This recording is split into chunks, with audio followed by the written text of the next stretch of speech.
गायत्री एक जीवन विद्या है। जो व्यक्ति जिस वस्तु से लाभ उठाना चाहता है उसे उसके संबंध में आवश्यक जानकारी प्राप्त कर लेनी चाहिए। कोई व्यक्ति बेशकीमती तलवार का स्वामी हो परंतु उसे पकड़ना चलाना न जानता हो तो वह उस तलवार से मिलने वाले लाभ का उपयोग नहीं कर सकता। भारतीय तत्वज्ञान से लाभ उठाने की इच्छा रखने वालों के लिए भी यह आवश्यक है कि वे उस विद्या के कारण, विज्ञान, रहस्य, विधान और प्रयोग को समझें। बिना आवश्यक जानकारी प्राप्त किए हमारा बहुमूल्य विज्ञान हमारे लिए आज निरर्थक ही नहीं, अनुपयोगी एवं भार रूप भी सिद्ध हो रहा है। जीव की स्वाभाविक इच्छा सुख प्राप्त करने की है और वह इसी प्रयोजन के लिए नाना प्रकार के विचार और कार्य किया करता है, परंतु देखा जाता है कि उसका प्रयत्न बहुधा निष्फल चला जाता है। सुख प्राप्ति के लिए जो कुछ सोचा गया था और जो कुछ किया गया था वह अभिष्ट परिणाम उत्पन्न करने की अपेक्षा उल्टा दुखदायक बन जाता है। हम देखते हैं कि आज अधिकांश मनुष्य दुखी हैं। उन्हें अपनी वर्तमान दशा से घोर असंतोष है और अधिक अच्छी स्थिति प्राप्त करने के लिए सदैव छटपटाते रहते हैं। यह अवस्था अल्पवृद्धि, अल्पविकसित, निम्न वर्ग के लोगों की हो सो बात नहीं है। अपने को बुद्धिमान, विद्वान, साधन संपन्न और उच्च वर्ग के समझने वाले लोगों की भी यही दशा है। सभी लोग सुख की आकांक्षा रखते हैं पर सभी लोग उससे दिन दिन दूर पड़ते जा रहे हैं। उनका मन और शरीर जो कुछ भी करता है वह अभिष्ट उद्देश्य की पूर्ति में सहायक नहीं, बाधक होता प्रतीत होता है।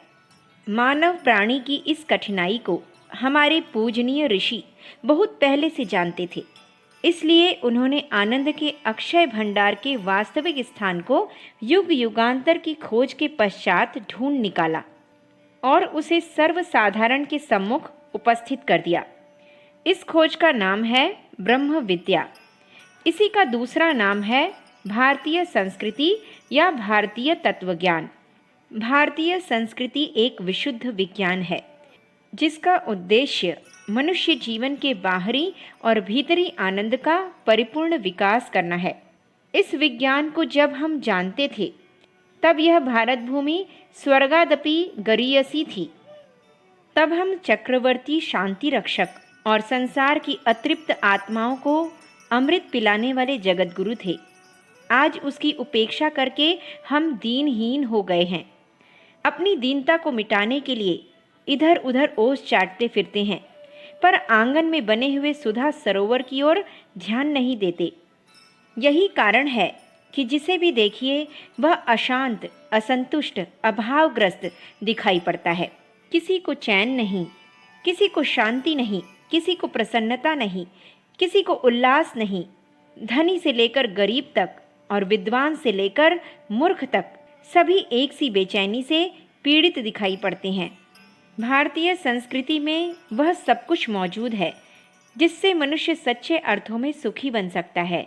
कुछ समय पहले तक यह विश्वास किया जाता था कि भौतिक विज्ञान की उन्नति से मनुष्य जाति के सुखों में वृद्धि होगी।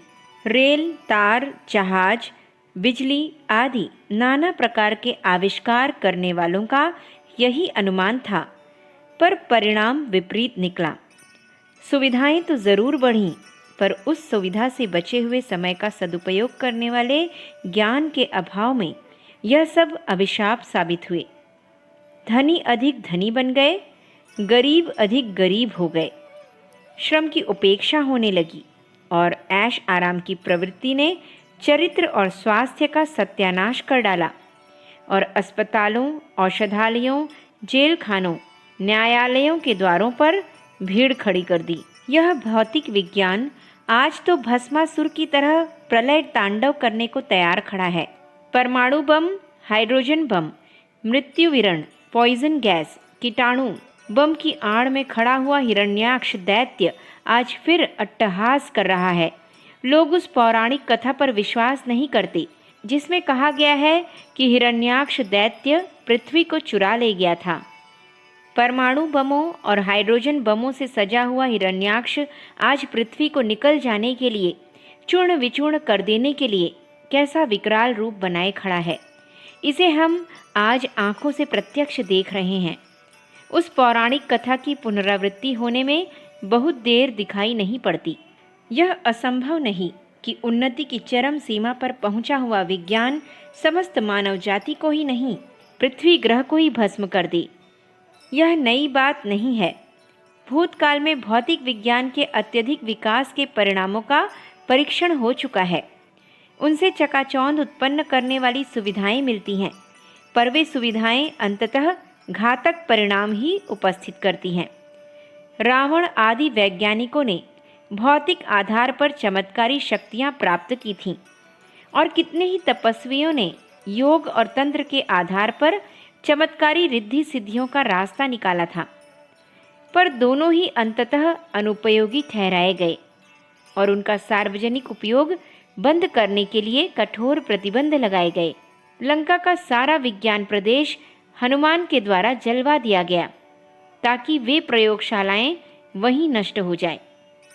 इसी प्रकार तंत्र के वाम मार्ग अनैतिक ठहराकर उसके साधनाओं का बहिष्कार किया गया। कापालिक, अघोरी, वैतालिक आदि को समाज से बहिष्कृत करके अछूत घोषित किया गया। रिद्धि सिद्धियों के चमत्कार न दिखाने की प्रतिज्ञा और शपथ लेने पर ही कोई गुरु अपने शिष्य को योग विद्या सिखावे, यह नियम बनाए गए। कहने का तात्पर्य यह है कि हर प्रकार से भौतिक विज्ञान की अनावश्यक उन्नति को रोका गया। ऋषि जानते मनुष्य जाति की सामूहिक मनोदशा बालकों के समान है। यह बच्चे बारूद से खेलेंगे तो जल मरने के अतिरिक्त और किसी परिणाम पर न पहुँचेंगे। मनुष्य के सुख की अभिलाषा अकेले विज्ञान से, अकेले धन से, अकेले बुद्धि चातुर्य से कदापि पूर्ण नहीं हो सकती। यह सब भी जरूरी है, पर इनकी जरूरत एक सीमित मात्रा में ही है। सुखों की वास्तविक संभावना किस मार्ग में है? इस संबंध में भारतीय तत्ववेत्ताओं ने दीर्घकालीन अन्वेषण किए हैं और उन्होंने वह मार्ग ढूंढ निकाला है जिस पर चलकर कोई भी मनुष्य निश्चित रूप से सुख, शांति, आशा, उन्नति और आनंद, उल्लास का निश्चित रूप से आस्वादन कर सकता है। इस सुख शांति की वैज्ञानिक पद्धति का नाम है भारतीय संस्कृति। दुर्भाग्य से आज इसे भी मजहबों की पंक्ति में पटक दिया गया, पर जब वास्तविकता को पहचाना जाएगा तब सोने और पीतल को आसानी से अलग किया जा सकेगा। भारतीयता वस्तुतः मानवता की प्रतीक है, इसलिए भारतीय संस्कृति का वास्तविक अभिप्राय मानव संस्कृति से है। यह संस्कृति एक विशुद्ध विज्ञान है जिसका आधार प्रकृति के जड़ परमाणु नहीं, वरन प्राणी के गहन अंतराल में रहने वाला वह चेतना है जो यदि स्वस्थ दिशा में विकसित हो जाए तो आनंद के फव्वारे की तरह फूट पड़ती है और चारों ओर पवित्रता, शांति, स्नेह, सौंदर्य और सुख ही सुख फैला देती है। यह संस्कृति एक व्यवस्थित जीवन पद्धति है, एक विशुद्ध शास्त्र है। ब्रह्मबोध, तत्व ज्ञान, शुद्ध दृष्टि, जीवन शास्त्र एवं धर्म धारणा भी इसी को कहते हैं। इसके अंग प्रत्यंगों का विवेचन करने के लिए अनेक ग्रंथ मौजूद हैं।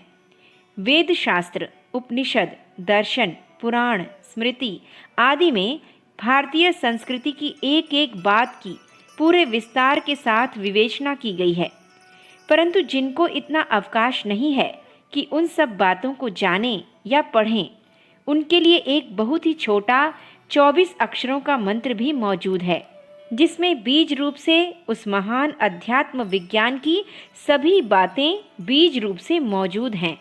इसीलिए उसे भारतीय संस्कृति का बीज मंत्र भी कहते हैं। इस मंत्र का नाम है गायत्री। गायत्री को अनजान लोग एक ऐसा मंत्र मात्र समझते हैं जो झाड़ फूंक के काम आता है या जिससे धन, संतान, स्त्री, लाभ, विजय आदि की प्राप्ति होती है। यह जानकारी बहुत ही अधूरी और एकांगी है। इस प्रकार की विशेष शक्तियां और सुविधाएं गायत्री साधक को प्राप्त नहीं होती, यह कहने का हमारा अभिप्राय नहीं है, पर यह समझ लेना चाहिए कि इस प्रकार के विशेष लाभ तो विशेष व्यक्तियों को विशेष तपस्या से विशेष परिस्थितियों में ही प्राप्त हो सकते हैं। गायत्री का सर्वोपरि महत्व तो यह है कि उसका एक एक अक्षर उन शिक्षाओं, आदर्शों और सिद्धांतों का प्रकाश करता है जिनके द्वारा मनुष्य जाति को शारीरिक, मानसिक, आर्थिक, सामाजिक, राष्ट्रीय और अंतर्राष्ट्रीय समस्याओं का सुलझाव हो सकता है। गायत्री विश्व धर्म है। गायत्री को तराजू की एक पलड़े में रखा जाए और संसार के समस्त ग्रंथों को दूसरे पलड़े में रखा जाए तो गायत्री ही भारी बैठेगी। मनुष्य अन्य शिक्षाओं की दृष्टि से भले ही अशिक्षित हो, पर यदि उसे गायत्री के गर्भ में छिपी हुई शिक्षा प्राप्त है तो उसे पूर्ण विद्वान कहा जा सकता है, क्योंकि अन्य शिक्षाएं तो साधन और सुविधाएं ही बढ़ा सकती हैं, पर गायत्री तो जीवन को जीने की ही कला सिखाती है। यदि हम अपने मनुष्य जन्म का सच्चा लाभ उठाना चाहते हैं तो जीवन को जीने की विद्या भी सीखनी चाहिए। यदि हम सुखी बनना चाहते हैं तो सुख साधनों का प्रयोग करने की विद्या भी जाननी चाहिए। तलवार रखने का लाभ उसे ही मिलेगा जो तलवार चलाना जानता है। जीवन उसी का सफल होगा जो जीवन को जीने की विद्या से परिचित है। इस महाविद्या को गायत्री कहते हैं। गायत्री गीता और गायत्री स्मृति के आधार पर यदि इन 24 अक्षरों में सन्निहित सिद्धांतों पर मनुष्य ध्यान दे, उन्हें हृदयंगम करे, तो यह निश्चयपूर्वक कहा जा सकता है वह व्यक्ति सामान्य परिस्थितियों में रहते हुए भी स्वर्गीय सुख शांति का अनुभव करता हुआ अपने मानव जन्म को धन्य बना सकता है। मैं गायत्री को भारतीय संस्कृति का प्रतीक मानता हूँ और इसीलिए उसके संबंध में मुझे विशेष रुचि एवं उत्साह है। मनुष्य जाति का सच्चा हित इसी विज्ञान के आधार पर संभव दिखाई पड़ता है। अखंड ज्योति, जुलाई सन 1952, पृष्ठ संख्या 678। हमारे YouTube चैनल विचार क्रांति दूत अखंड ज्योति पत्रिका को सब्सक्राइब करें एवं अगली वीडियोस प्राप्त करने के लिए बेल आइकन दबाएं। धन्यवाद।